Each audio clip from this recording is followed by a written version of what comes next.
So, do you remember on our honeymoon where I was just feeling like crap the whole freaking time? Yes. I haven't talked about it a lot, but yes, I do remember. It was terrible. So, it took me a while to figure out what had happened, What happened? but I had unknowingly switched forms of estrogen Wait, in my you didn't hormone know? replacement. I didn't. Or you didn't know that? I didn't know because I did not properly read the label. Okay. So what I normally use is a cream. It comes in a large container that's hard to travel with. Okay. 3.4 ounce liquid restriction. It's a 3 ounce bottle, but it's measured and it's still a big container. But I found from the same company an oil. It was in a much smaller bottle, required a much smaller amount to get the same dose. And I thought this is going to be so much easier to travel with. Okay, makes sense. What I did not realize is, even though it's from the same company, one was estradiol and estriol, and the other one, the oil, was just estriol. Now, this makes a difference. Estriol tends to stay localized where you put it on. Okay. Okay? And estradiol is more used by the entire system. Okay. Okay? So you were lacking your whole system getting some of the estradiol. Yeah. I started my cycle 2 weeks early, just after we got to England. Can confirm. I was like, what the heck is going on? I felt like I was just wanting to sleep the whole time. Now, in addition, I did catch a bit of a cold or something at the same time, but all my defenses were down and I was feeling pretty crappy anyway. So, it's really important to check what you're getting and know the differences in the different types of hormones that are available. Is it the same to brand? A woman. It was the same brand. Same brand. And I didn't realize. And so I checked. I cannot get the combined type in the oil from that company. But I've switched back to the cream and all is good. Okay.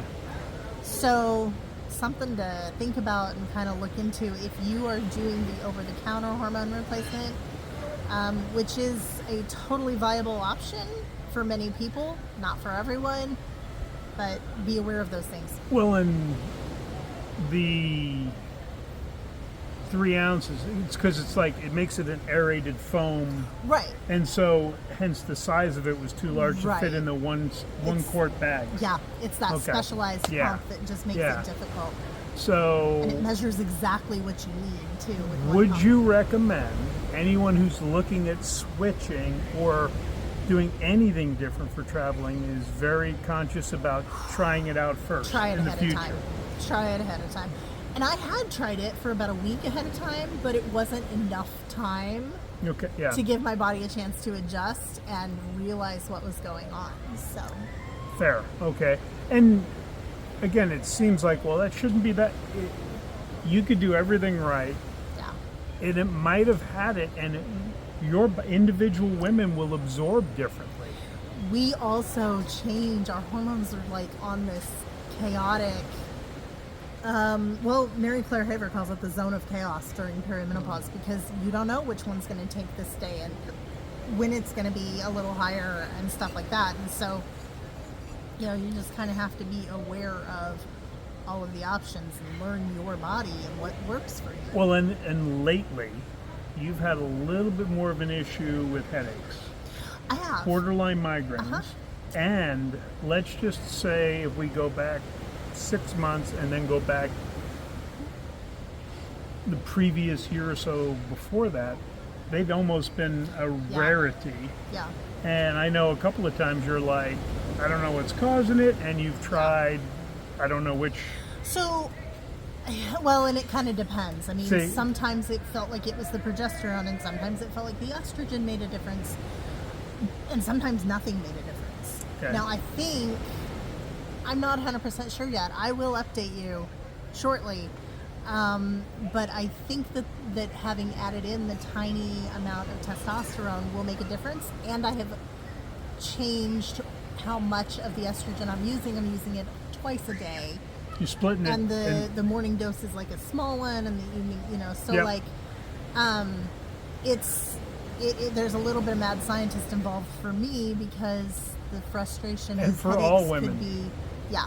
Because you don't have you've got to figure out Yeah. what works for you. And the headaches on lists that you look at, some of them will say headache is due to low estrogen, and some of them will say it's due to high estrogen.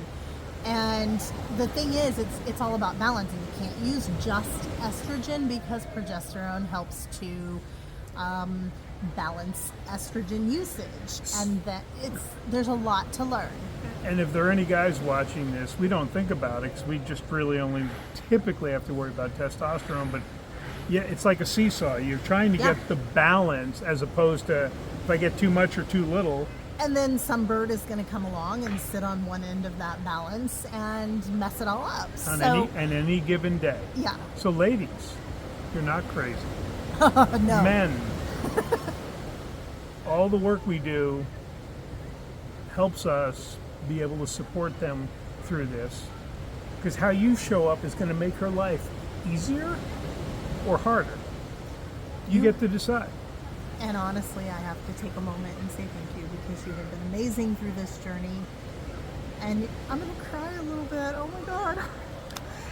It has been very difficult in many ways for me. And I have no idea how that's been for you. But I It's work had hard its on challenging moments. I work hard on my emotional regulation and communicating when I'm not feeling well. And So I will share, because you are active in trying to figure it out, and then when it changes, figure it out again. I have all the patience in the world. If you weren't doing that and you were just being, we'll use the word unpleasant. if I was just letting it ride Yeah. and being unpleasant, No. then there's no reason for that, because No. you even, I'm not going to live like well, yeah, I mean, been and, there before. and I have had PCOS in the past.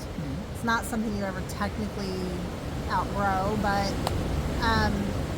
I've kind of had that hormonal roller coaster in my 20s. Yeah. And I knew then I had some experience using hormone replacement at that time, which is why I started realizing about 4 years ago, I'm like, oh, this feels like progesterone. Gotta check in on that. And so I had no intention of going down this road without some form of assistance. And I think this is, one, you've covered some great stuff, but I think you and we would be remiss if we didn't point out there's a lot of misconceptions around hormone use and it increases the risk of breast cancer. So There was one study in the late 90s Yeah. that was reported on erroneously. now, And if you want to really read details on that, Mary Claire Haver's books, her I'm trying to remember where she's got a platform. She does have a couple of social I media think Instagram platforms. and YouTube, but I'm not sure. And I think she's on TikTok too, but she talks about it as well. And there's a lot of information that she talks about. It was reported on erroneously, and it's yeah. found that They lie. the hormones The media lie. that we're missing in perimenopause actually have a protective factor. For coronary heart disease for Yeah. women. And in So- fact, when the whole medical world stopped prescribing hormones, Yeah. they actually killed more women than this one subset of a subset that had a slight increase in breast cancer. And it was one of those things.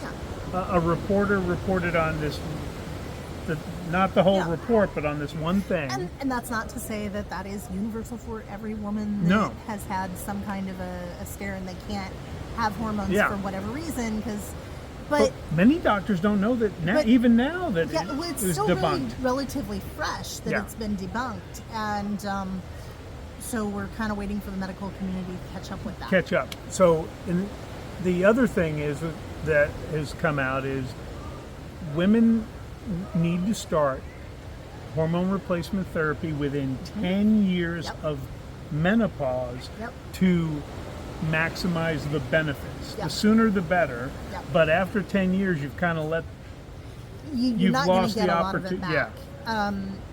Not only that, they say staying on for a certain amount of time, and I wish I could remember exactly what it was, but I know you'll find it in your reading, because I'm going to encourage you to read, but staying on it for a certain amount of time, or possibly the rest of your Yeah. life, is hugely beneficial. Well, if it makes you feel great, Right.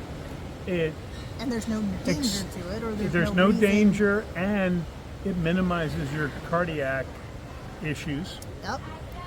Why would you not Right. want to? Yeah. You know, can it be inconvenient? Sure, but I anticipate you'll be playing mad scientist with hormones till the day I die, and then Yeah. and after that, Yeah. I'll probably go before her since I'm a few years older. Hence why, In theory, yes. in theory, yeah. But I'm awfully accident prone, so who Yeah. knows? So, Melanie's going to have some links below for the hormones that she's using, their Yes. affiliate links. I can tell you, they work really well for her. They do. They make a huge difference. Now, also, I've got a group starting for perimenopause and menopausal women to explore, discuss, and support each other from the mental health perspective through this period of lives, which can be 15, 20 years and very frustrating for many of us. Yeah, so there's not a lot of support for women out there, hence why you're starting this group. Is it weekly meetings? Yeah. Yep. Okay, so guys, if your partner's struggling with this, if somehow you're watching this, because I'm part of it, share this with your partner. And like I said, there'll be contact information for Melanie below. There'll be links down below. You're going to have to do the work and do the legwork yourself for the men and the women. It's the reality of it. Yeah. All right? Okay. Yeah, that's it. Oh, yeah, it's your video, so you got to say bye. Bye.